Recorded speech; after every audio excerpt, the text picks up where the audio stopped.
Yo, in this video, I want to talk about narcissism and abandonment. And it should be a good video. Been thinking about this for like the last 2 hours, just both how us as survivors of narcissistic abuse, people who have done the healing and understand or starting to understand how abandonment works as it pertains to themselves, how they look at it, how they look at being alone, how they look at solitude, how abandonment issues manifest, and that's kind of what I want to talk about in this video. So abandonment, what is abandonment? What is abandonment issues? Where does this fear come from? Right? It ultimately it's not rocket science, right? Like anybody who has trauma, it's usually childhood based, whether domestic, whatever it is, alcoholic parent, violence, whatever, and abandonment. If a family member abandoned you or was neglectful, that's an extreme fear, right? And this is the thing that I challenge whoever's watching this video and is doing like narcissistic abuse healing and on their journey is the challenge. What I challenge people to do is you know well, I guess not really a challenge, but it's a it's a posing a theory, a question about if a narcissist, that doesn't come through, I just got a text message, we'll see, if a narcissist is capable of being inauthentic, they're inauthentic, right? That's by definition. Were you ever seen to begin with, right? Were you actually ever, have you ever not been abandoned? Like, were you ever, let's say you had narcissistic parents, if they can never see you, you were never seen. So if you chose a narcissistic partner, same thing. It's a trauma bond. So, and this is, again, this is why I think it's so important to have time alone, peace, after narcissistic healing. And having said that, I don't get like too philosophical and too outside of thing and get into like the gender war thing, but like this is why it's so, hopefully all my videos, like if people have any kind of nuance, there's like some kind of, people will be misogyny, oh he has a thing against women, he blah blah blah blah blah, full circle, and you have any kind of like nuance, you can see that it is ultimately to protect women, because a narcissistic woman, I would argue, has less of a chance to ever change. Women have infinite abundance to supply. Their entire life, it doesn't matter how old a woman is, she will always be able to find supply. That's how women, and that's the paradox. That's why I haven't uploaded it yet, but I'm talking about this in this like video about The Sopranos. And so if you're abandoned your whole life, why would you even have abandonment issues? It's so paradoxical, right? You're afraid of being alone, and yet you've never been seen, truly. So, and I want to talk about abandonment issues and how it creates narcissists, right? Like, I was thinking about this all during breakfast. So, a narcissist is created after essentially, shutting off emotions, shutting off their authentic self to protect themselves. It's a coping mechanism, right? And you see your nervous system is keyed up and you have nowhere to go as a kid. Gabor Mate makes an argument about ADHD, and I definitely see his point to a degree, that you have to just distract. You just have to, that's that chaotic persona is a protection, right? And if you're abandoned, kids don't know the difference between You know, we're just soaking up stuff, right? So we're soaking up everything. So if something bad happens, if we're, you know, we're hit or any of that stuff, we must be wrong, because parents can't be wrong. They're our parents. They're our protectors. They're our nurturers. We are always trying to connect, you know, little kids. And so we don't know the difference. So being abandoned, you must have done something wrong. And that's the hardest thing, right? To like, it's like, yeah, it's such a paradox. The people that need people the most are in most of need to love themselves first. It's so crazy. And this is, again, I just talk in my videos, and I'm thinking about this right now, and I think about this culture we live in now, and how we've taken the best things about men, and like the best things about men and got rid of them, the best things about women, got rid of them, and just took everything that's bad, that is pathological, that's destructive about a woman, and emboldened it, i.e. narcissistic tendencies in a woman, is so detrimental to society. Because, again, like I said, it's like, it's demonic almost. Like, if you have narcissistic women and they're never authentic, that's what a narcissist is. Everyone is just supply. And,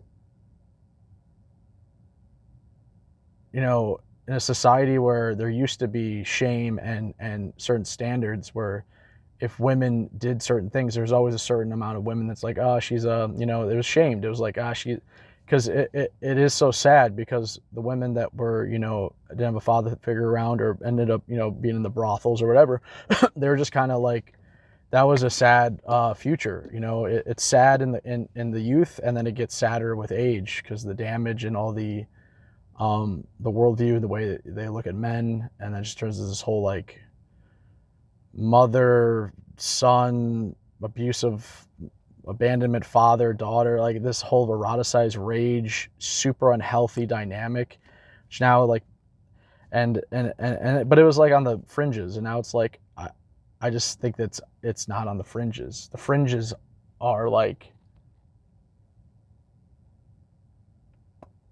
it's like society has become one big brothel, and the madam is the government. And it's like, everything about society is like, your youth is like women look at their youth as like, it's so sick. They look at the youth like the norm right now. I swear, the youth is like currency. That is prostitution thinking. Your value as a woman, your youth, is not like, it's somehow like wrong to think about your youth being a thing that is fertile, and something that men like, that value to get a good man and to settle down, is almost like that's giving men too much power. Like, that's like a bad thing. Like, you should be using men and using that youth for your own benefit. That's the norm now. And like, that makes the government and society like this daddy, like this, like I heard, like, it's so mind blowing, like it's crazy. And I heard this like a few months ago, and now I'm hearing it more and more. It's like, it's so counterintuitive that women now look at, like, they'll take, this is insane. A woman will take a paycheck from a man when she's 35 years old, and she's working for another man, and yet being at home and working for your husband, your love of your life, your family, is like somehow not okay.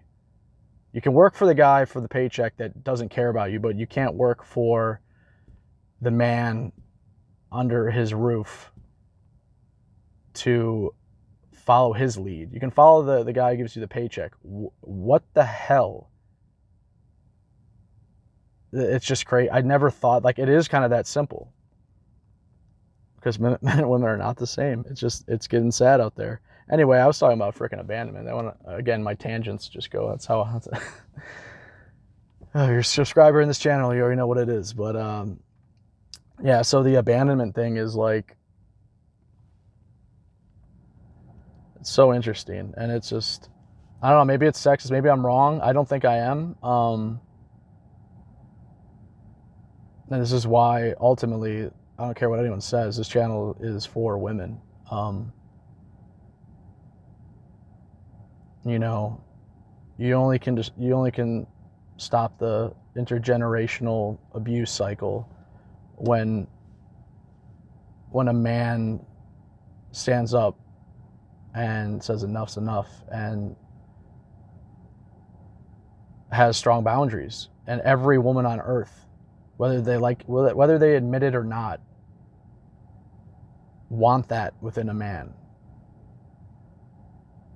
It goes down to like primal biology, like the very basic building blocks. And that's why a woman will have sex with a man and not even like him. If she respects him, that's more than enough. You know, that respect meter is so much more attractive to a woman, and men aren't like that. There's nothing misogynistic about that. There's nothing objectification is different with men and women. It just is. I don't think a woman can objectify a man. A man can be abused by a woman. A man cannot be objectified by a woman. That's the difference. When they talk about abuse and like a woman can't do this to a man, like, yeah, we can't be objectified. We're savage psychopaths. Men are sick. A woman's sick and a man is sick. We are both crazy, but it's a man's sexuality. His sexuality is literally insane. Like, if you're a man, you know what I'm talking about.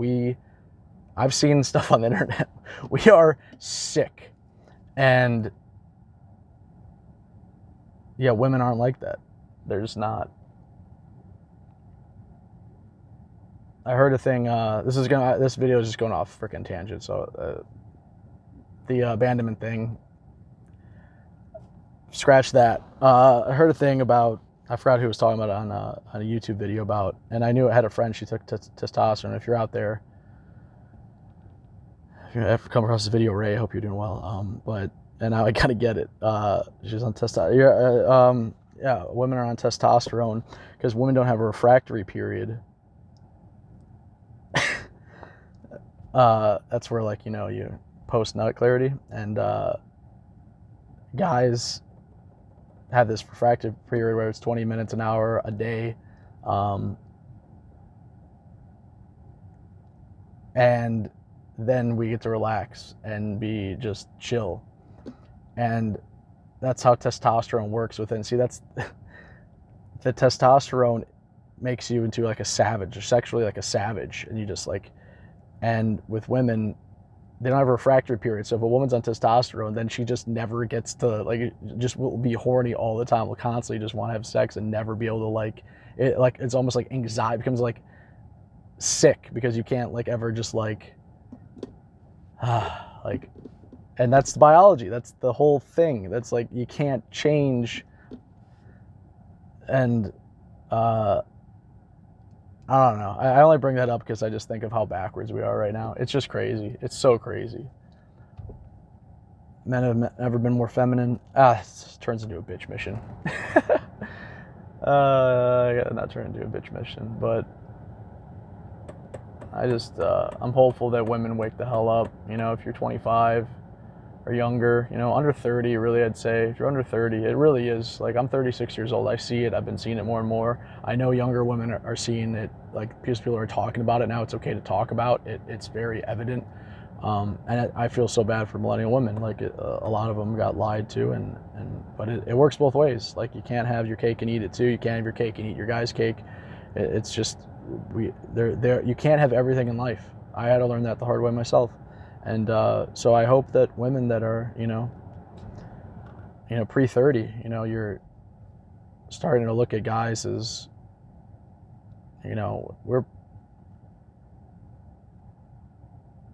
we're decent. Guys are decent, simple creatures.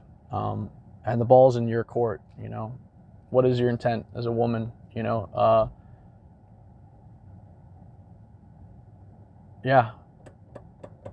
And there's bad guys out there, and that's so crazy. Because, like, what's a bad guy? It's a guy who doesn't stick around. It's like, well, why doesn't he stick around? Can we talk about that? No, we can't talk about that. It's all his fault. All right, well, then here we are in limbo land. So, yeah, women can't be accountable. Fine. But men have to be accountable first. This is the whole fucking point I'm trying to make here, is just boundaries. Boundaries are everything, dudes. They are fucking everything. Never, ever let a woman put you in her frame. Ever. That is the failure. That is the test has been failed. In her eyes, in your eyes, ultimately, society's eyes, other man's eyes, you failed. You simped. And there's that very gray area between being a guy who doesn't give a shit and a guy who cares but has strong boundaries. Guy who doesn't give a shit, walks all over women, uses them and abuses them, whether he knows it or not. He's just getting his needs met. He doesn't care about her needs. Women love that, especially toxic women, because they are trauma bonded. They are chasing you. Women love to chase men because it's like you can put a man on a pedestal. That's actually a healthy thing to a degree. But a pathological man doesn't see the difference between healthy attachment and not giving an F, and having success with not giving an F. Because many men have success with truly not giving an F. But that can go too far. Anyway, I'm a lecturing little loser in this car. I'm going to go, and yeah, this video went off the rails, but hopefully it had some value.